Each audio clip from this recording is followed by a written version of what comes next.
Auto jatuh miskin, Angga Wijaya hidup dalam ketakutan, utang ditagih Dewi Persik, kini jualan kopi. Derita Angga Wijaya terkuak, habis harga diri hina Dewi Persik, kini harus kerja keras demi sambung hidup. Hingga saat ini perpisahan di antara Dewi Persik dan Angga Wijaya menuai banyak masalah. Satu persatu dari mereka mengungkapkan borok satu sama lain. Dewi Persik mengaku tak menyangka sang mantan suami ternyata selama ini bermain curang di belakangnya.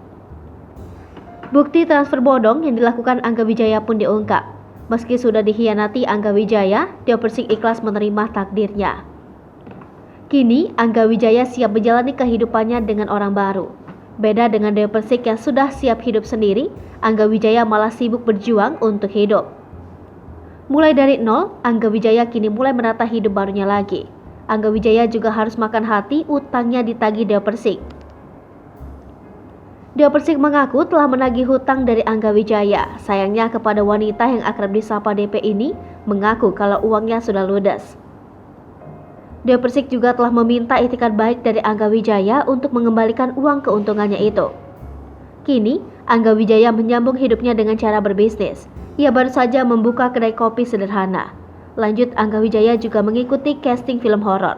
Angga Wijaya mengaku telah mendapatkan tawaran bermain web series hingga layar lebar. Hai pemirsa Sri Popo TV, jangan lupa komen, like, dan subscribe, serta tonton terus berita-berita terupdate lainnya ya.